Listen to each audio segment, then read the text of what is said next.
शुभ सकाळ, रामकृष्ण हरी. तर आता मस्त असं चहा बनवते मी गुळाचा. बघा असं गुळाचा चहा बनवते.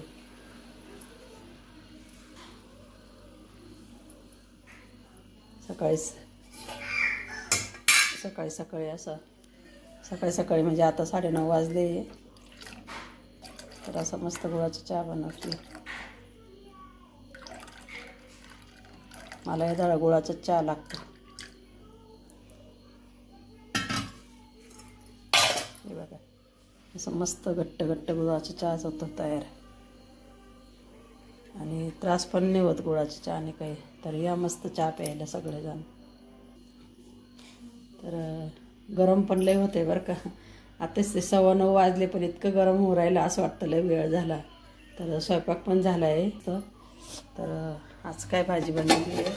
आज अशी मस्त मेथीची भाजी बनवली बघा, छान शेंगदाणे लावून. आणि पोळ्या बनवल्या.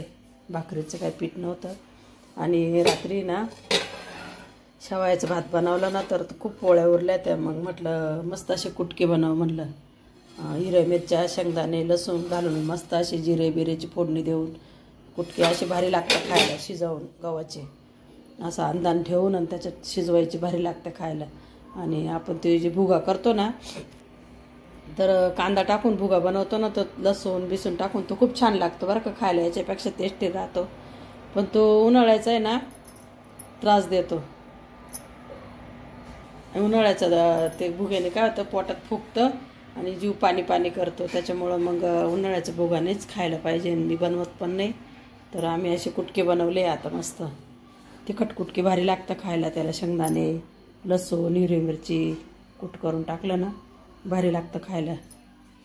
तर कोणाकोणाला आवडते कुटके नक्कीच कमेंट करून सांगा. असे मस्त बनवले हिरव्या मिरचीचे कुटके. मला तर खूप आवडतं बरं का. फक्त टेस्टी झाली पाहिजे. तर असे भारी लागतं. इतकं ऊन पडलं आहे. आता 9:15 झाले.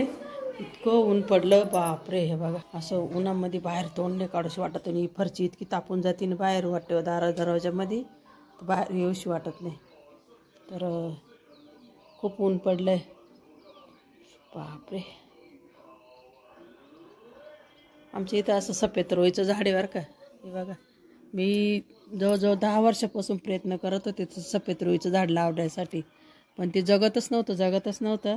आणि मागच्या वर्षी लावलं तर ते जगलं तर केवढं झालं. तेव्हा मस्त अशी फुलं येले पात्याला. समोरच दिसतंय इतकी भारी फुलं येले सफेद रोईची. मला खूप आवडायचं. मी कोणाच्या इथं पाहिलं का मी म्हणायचे आपल्या इथं पाचं झाड.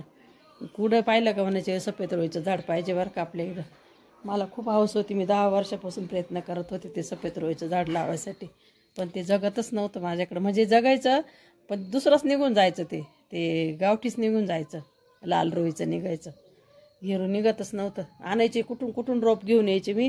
पण ते रोप वेगळंच निघून जायचं. जगायचं ते जगत नाही असं काही नाही. तेव्हा ते झाडं पहिले लावलेले मी तसेच अजून मागच्या बाजूने लावलं ते पण तसंच आहे. भल्लय होऊन गेलं ते लाल रोईचं. इथं समोर लावलेलं आहे ते पण भल्लय झालं. ते 2-3 वेळेस तोडलं पण ते फुटतच परत. आणि हे सफेद रोईचं उगतच नव्हतं. पण आता मागच्या वर्षापासून उगलं बरं का. खूपच छान मस्त झालं ते झाड उगल्यापासून. थोडं पण असं वातावरण पण शांत झालं.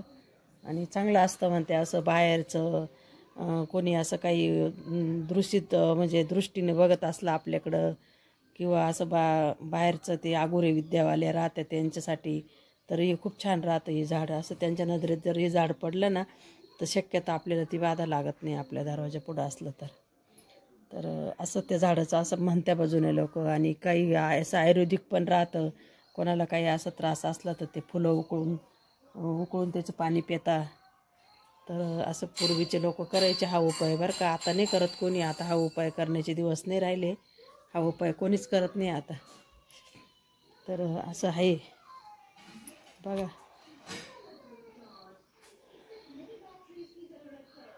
चला आता चहा पिऊन घेते. चहा उकळून गेला असेल केव्हाचा चहा ठेवला आहे घरात उकळत. आता मस्त असं चहा पिऊन घेते. तर मसाला करायचा आहे आता मला. तर मी असा कांदा वाळत घातलेला आहे मसाल्याला. मस्त असा कांदा वाळला बरं का. आता एकदम कुरकुरीत वाळला. तर पांढरा कांदा काही मिळाला नाही मला. त्याच्यामुळं मग मी लालच म्हणजे उन्हाळ कांदे कापले, त्याचंच बनवते आता मसाला. तर असं मस्त वाळत घातला आहे. 4-5 दिवसापासून कापेले, जवळजवळ 5-6 दिवस झाले तसं कापला आहे. तर आता वाळत आला. तर आज म्हटलं तयारी करून घ्यावं मसाल्याची. खोबरं किसायचं, मसाला भाजायचा, मिरची मसाले दळायचे. तर ऊनच होतं, काहीच करूशी वाटत नाही हो. 10 वाजले का असं वाटतं घरातून बाहेरच निघू नये. खूप म्हणजे खूप उन्हाचा त्रास होतो आहे.